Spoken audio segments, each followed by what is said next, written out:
Greetings and salutations. Yeah, I kind of took some time off. There was a couple of reasons behind it. Some of it was I was kind of just fresh out ideas for videos, but more I was struggling working on some things and having to make some decisions about some medical stuff. So I went and see my kidney doctor, and my numbers are still holding steady, but I'm right at the limit as to when they want to start dialysis, and she was really adamant about it, and I said, there's no way you're going to get me getting that machine. And she said, well, you can start now, or you're going to end up in there, and you're going to get to the hospital one day, and they're going to ask you, and you're going to have to decide then. I was like, I just can't. See, it's different if you get to dialysis in the hospital because you're laying in a bed. It's much more comfortable. You can kind of roll to side a little bit.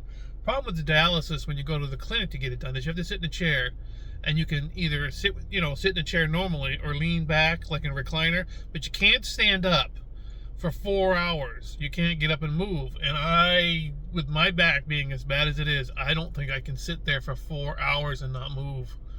I really just don't think I can do it. And I said that, I'm just being honest to her. And, I told her I wasn't feeling bad or anything, but I could tell afterwards she was not real pleased with my answers. A few things she said. And on the way home, I was thinking about it, and one of my biggest flaws is I'm very stubborn on certain things, and I don't know why. But I just know when I did the treatment 3.5 years ago, I started with the 4 hours, 3 days a week, and we cut back until finally I was going, and there was no need to go anywhere. There's no fluid coming off. So, but even then, I would do about 3 hours, and my legs would start twitching, and my back was like 1,000 times better back then than it is now. So I know the 4 hours is going to be an absolute grind. And the problem is it's going to take so much out of me that the next day I'll have to kind of stay home and kind of recover. But then you got to go back and do it, because you do it Monday, Wednesdays, and Fridays. I just don't want to do it. But I also don't want to end up in the hospital where they're going to start me on it, or they're going to be like, well, if we don't start you on it, you're going to die. And, well, it's kind of foolish to die if you don't have to. Not that I mind dying. I'm not worried.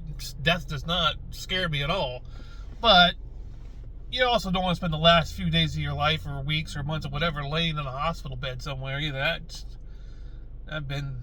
That's just not a good way to go. So I'm probably going to end up having to start the dialysis just so, if I start it now, it could work out, and they can cut it back to like 3 hours, and then back to 2 hours, and then maybe 2 days a week, and then maybe I'll get off it again. When I got off it last time, they gave me 3 to 6 months before I'd be back. Well, that was 3.5 years ago, and I've managed to go 3.5 years. So technically, I could get in there, and it could bring my numbers back up, and I could get off dialysis again. My biggest fear is that I don't, and then I'm stuck doing dialysis 3 days a week for the rest of my life, and that would just be miserable. But it would be not as miserable as laying in a hospital bed somewhere waiting to die. So, truth of the matter is, there really isn't a choice or an option for me. I gotta do the treatment, or, I could last a little while longer without the treatment, I'm sure, but it's kind of like, why would you wait to put it off when you get to the point where you absolutely have to have it or you're going to die? Or if you just did it now, it might actually extend your life much further, and you might get off it again.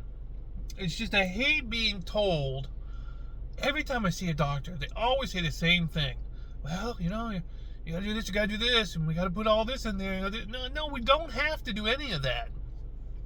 And whenever you question a doctor, I don't care what kind of doctor it is, they always make you feel like you're the problem. Like, well, then you don't want to get better. You're not really here to seek help. And you're like, yeah, I am. I don't want to spend my whole life just doing medical procedures and taking pills for the rest of my life.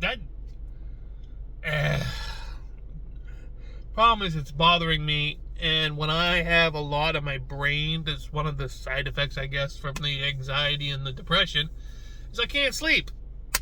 And when I don't sleep, I start to get really weird, because I have to get so many hours of sleep a day, or my brain just kind of like goes into fog mode and I don't really accomplish anything, and then I feel even worse because I'm not doing anything, and it's kind of a spiral. And that's what I feel like this whole thing is.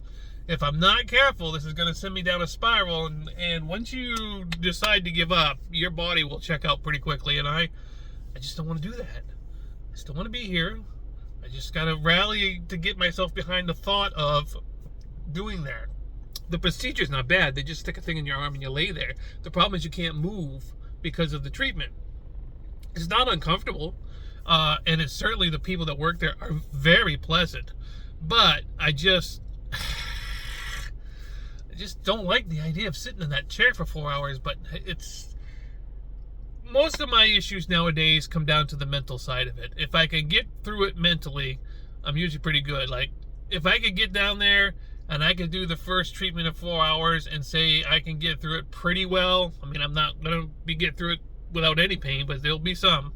But if I can get through the first one and it goes fairly smoothly, mentally I'll be like, okay, I can do this. And then it won't be as big of an issue. It's the having to go down and find out. And then if it does go horribly wrong, I've got to say, well, now I've signed up for this thing and I got to stick it out. And that's So that's where I've kind of been lately. I'm trying to find a balance of what is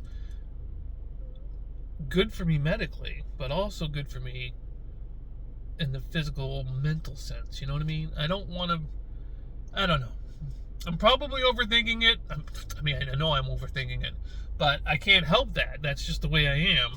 But if I can just get myself past this little bump of it all and start the treatment, I will probably find I'll be okay. And if it gets better, then, I can, a couple months or so, I could be back off it again. Then I ain't got to worry about it again. Listen to people tell me all the time, you got to get on it. So it's not a bad thing. It's just, if you've ever had it, you would understand. It's just that I have a problem of being confined. I could be in an open field, literally in an open field.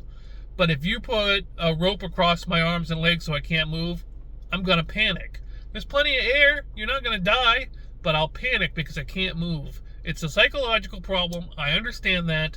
It's really was triggered by the whole medical issues with the getting the massive infection there back in Florida and stuff. When I was in that hospital for 5 weeks, it just messed up me mentally. I have an aversion to hospitals now and doctors and treatments that I never had before.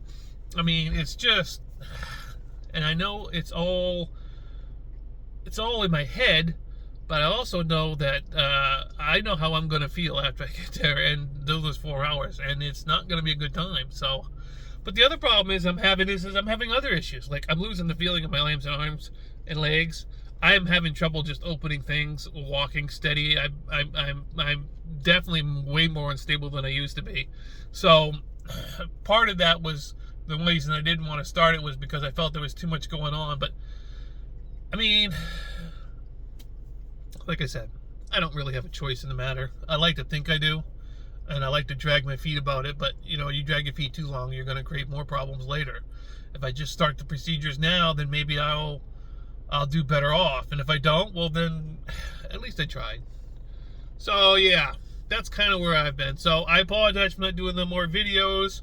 I planned on doing some more videos. I actually had a couple ideas, but I got really kind of burnt out, and then I just had this whole not wanting to do anything. I just could not get the energy to do anything.